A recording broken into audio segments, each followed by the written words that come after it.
Good evening, tubers. KingGrimlock back for another Grimgram. And first off, as ever, a little bit of housekeeping. This will be a continuation of my readers.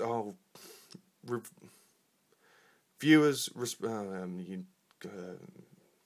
request reviews. I'm going to come up with a name for this, I promise. And as such, this is a one that's been requested by two people, by the Korean dude, Linky, and Zizza Rizzler 8707, Zach. It'll be up there. Thanks for requesting this one, guys, because I really like him. I'm not sure how easily he'll get on camera, unfortunately, because, yeah, he's fairly big. For those who don't know, go back and watch the Animated Swindle. If new subscribers, if you don't know why your name isn't up there, it's, yeah. Go back and watch the Animated Swindle review. That explains exactly what's going on. This is all a big, yeah. Anyway, let's get on with this guy. It's Classics Megatron. I'm going to get straight away onto the problems. This orange plastic fades. If you can't tell from that, it fades horribly. Which means, I mean, they're hidden away pretty much in robot mode.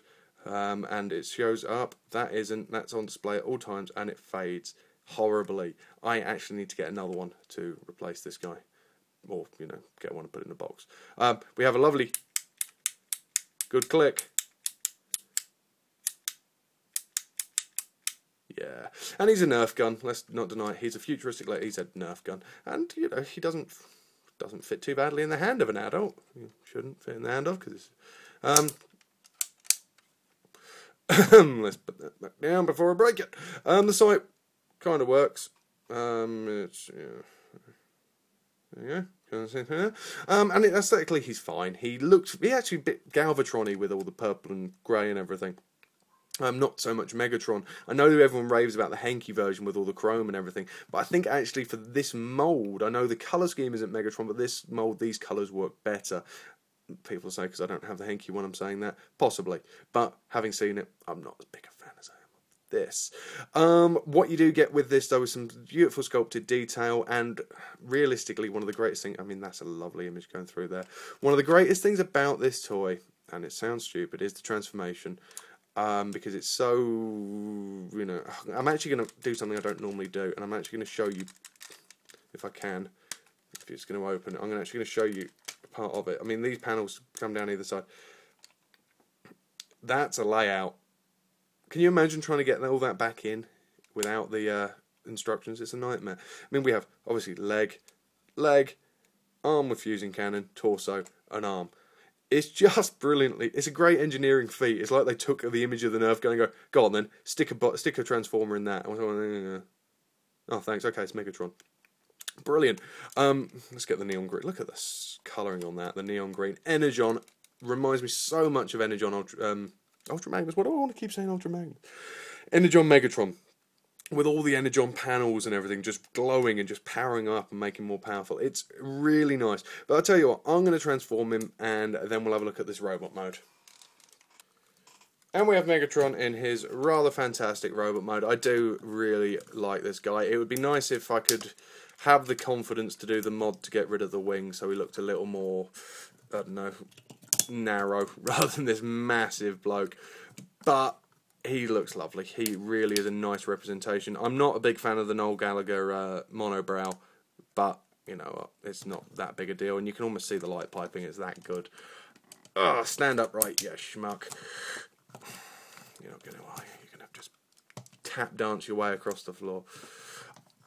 You know what? It's a near-perfect representation of a classic updated Megatron. And he actually looks good in the comics. If you read the classic comics from 3H Publishing, not 3H, through FunPub, he actually looks good in the comics. He fits really well.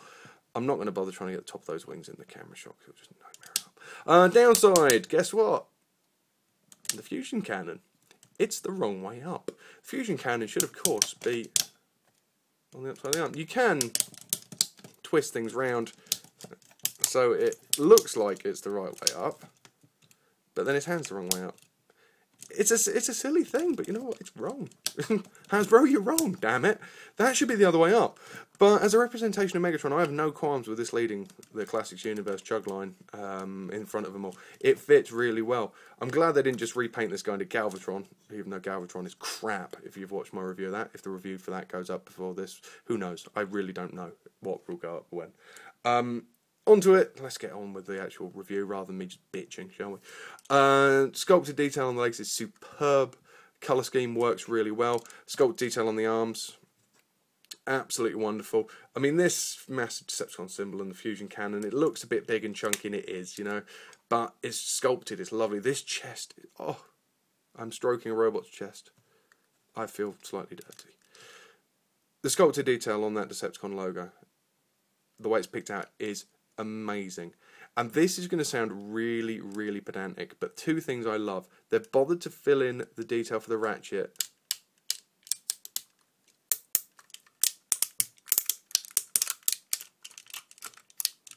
You can always get a little rhythm going on. Might have to speak to a few people about that. Someone with some musical talent. Yeah, I love the detailing in there, but the fact that the way the fists hide away, they just roll inside there, like a good old-fashioned Transformer does. But the fact that he has this panel that covers it over to fill in the arm gap, that's such a simple thing for me. But the fact that he's a complete robot, you know, he is it's all built in. It's a completely built-in robot. Everything's filled in. There aren't gaps that look stupid like they should be filled in. There's no hollow plastic around the back. You know, there's a lot of plastic around the... Dear me, that looks massive on camera. The kibble's kibble. You know, there's no getting away from the fact that he's got giant energon wings. I personally can't stand them. It's a real drawback, and they get in the way of posing him. It gets in the way of just about bloody everything. He takes up a lot of room on the shelf because of it. I know that if you hack through a piece, I think it's just there, you can slide the bar in and out, or is it, you know, if it's on the back or whatever, you can slide the bar in and out, and it does remove them, and you can just sort of tuck them away somewhere for a rainy day.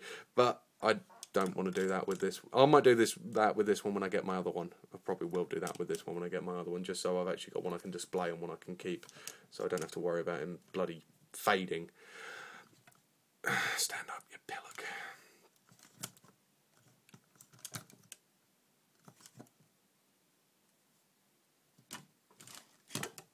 So, Chug Megatron, Classics Megatron, is a top-notch toy for a Voyager class. He's big, he's chunky, he's got great detailing all over. He's got great detailing, a fantastic colour scheme. I don't have an issue that he's not a big shiny silver and grey robot with red bits. I like this colour scheme.